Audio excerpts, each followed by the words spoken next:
Welcome students, business study में आज का जो हमारा टॉपिक है कोऑपरेटिव सोसाइटी, कोऑपरेटिव ऑर्गेनाइजेशन। अब देखिए कोऑपरेटिव सोसाइटी और कोऑपरेटिव ऑर्गेनाइजेशन क्या है। वॉलेंट्री मेंबर्स एसोसिएशन होता है।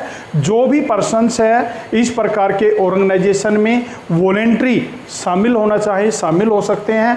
किस मोटिव के लिए?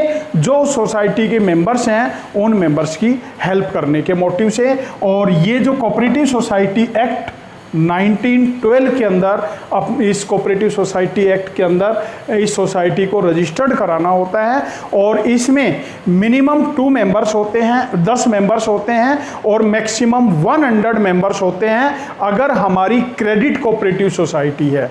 और बाकी अदर प्रकार की कोई कोऑपरेटिव सोसाइटी है तो उसमें मेंबर्स की कोई लिमिट नहीं होती है।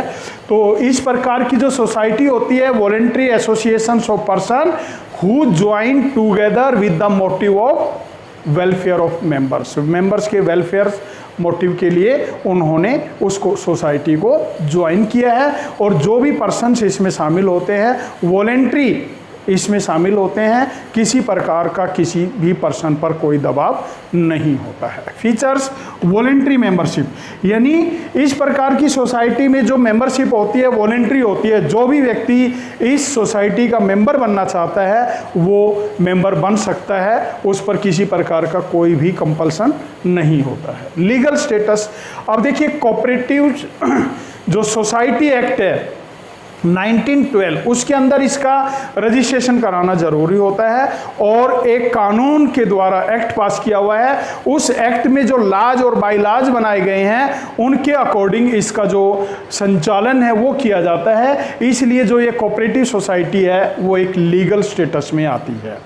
लिमिटेड लाइबिलिटी, अब देखिए कोऑपरेटिव सोसाइटी के जो भी मेंबर्स हैं उनकी लाइबिलिटी लिमिटेड होती है।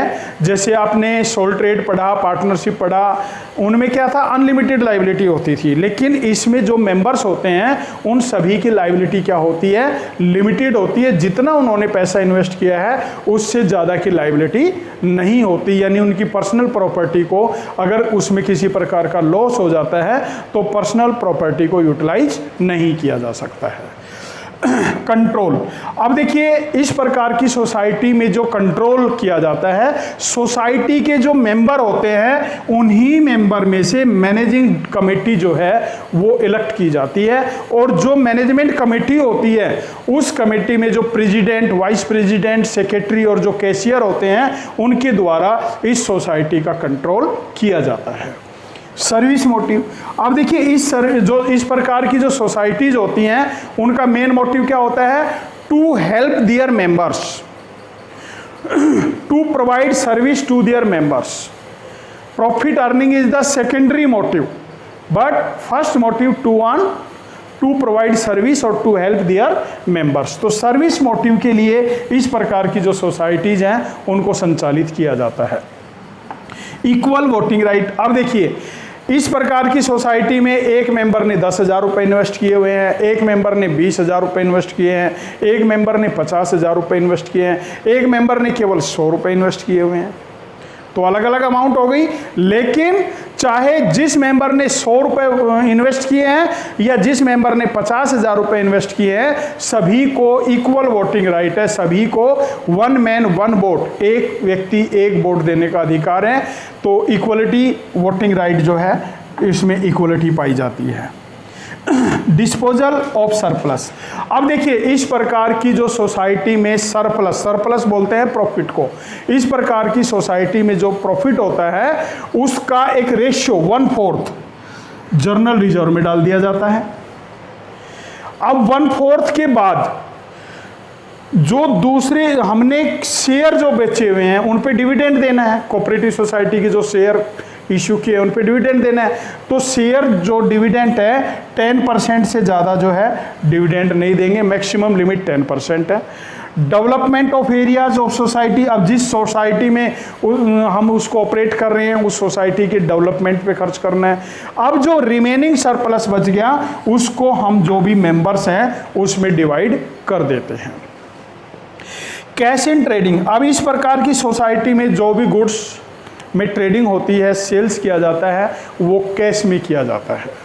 अरेंजमेंट ऑफ फाइनेंस, अब देखिए इस प्रकार की सोसाइटी में जो हम फाइनेंस का अरेंज करेंगे शेयर इशू करके, गवर्नमेंट से लोन लेकर, या गवर्नमेंट से जो इस प्रकार की सोसाइटी में जो ग्रांट्स मिलती हैं उनसे फाइनेंस का अरेंज किया जाता है। और गवर्नमेंट का कंट्रोल बना रहता है क्योंकि गवर्नमेंट ये सोसाइटी एक्ट 1912 के अंदर इसका रजिस्ट्रेशन हुआ है और गवर्नमेंट के द्वारा इसमें जो है ग्रांट वगैरह दी जाती है, इसलिए गवर्नमेंट का इंटरफेयर बना रहता है और गवर्नमेंट का इस प्रकार की सोसाइटी पर पूरा कंट्रोल बना रहता है। अब आपका पॉइंट आता है कोऑपरेटिव सोसाइटी और आपने पढ़ा था पार्टनरशिप, दोनों में डिफरेंस क्या है।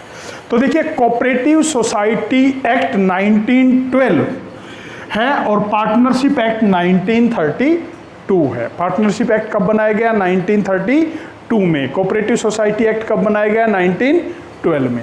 रजिस्ट्रेशन, कोऑपरेटिव सोसाइटी का रजिस्ट्रेशन कराना जो है मैंडेटरी होता है और जो पार्टनरशिप का है कंपल्सरी नहीं होता। It depends on the willing of partners. Mutual profit, apart from member non member also get benefit. अब देखिए म्यूचुअल प्रॉफिट में क्या आता है, जो सोसाइटी के मेंबर्स होते हैं ना उनको छोड़कर जो अदर मेंबर्स हैं, जो सोसाइटी के मेंबर्स नहीं हैं, उनको भी इससे बेनिफिट होता है, वो भी इस सोसाइटी से गुड्स खरीद सकते हैं।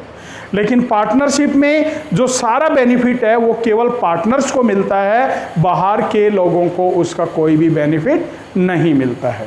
ऑब्जेक्टिव, कोऑपरेटिव सोसाइटी में mutual help of their members and non members, जो भी मेंबर्स हैं और जो नॉन मेंबर्स हैं उनकी म्यूचुअल हेल्प होती है और इसमें purpose to do business activity और अर्न प्रॉफिट। बिजनेस एक्टिविटी को करना यानी जो भी प्रोडक्ट है उनमें डीलिंग करना और प्रॉफिट अर्न करना जो है इनका ऑब्जेक्टिव होता है। और number of member, cooperative society में मिनिमम 10 मेंबर होते हैं, मैक्सिमम 100 मेंबर होते हैं अगर आपकी क्रेडिट कोऑपरेटिव सोसाइटी है तो, और अदर सोसाइटी हैं तो no limit of member, maximum members. और इन पार्टनरशिप मिनिमम 2 मेंबर्स और मैक्सिमम 50 मेंबर्स आर इन्वॉल्व।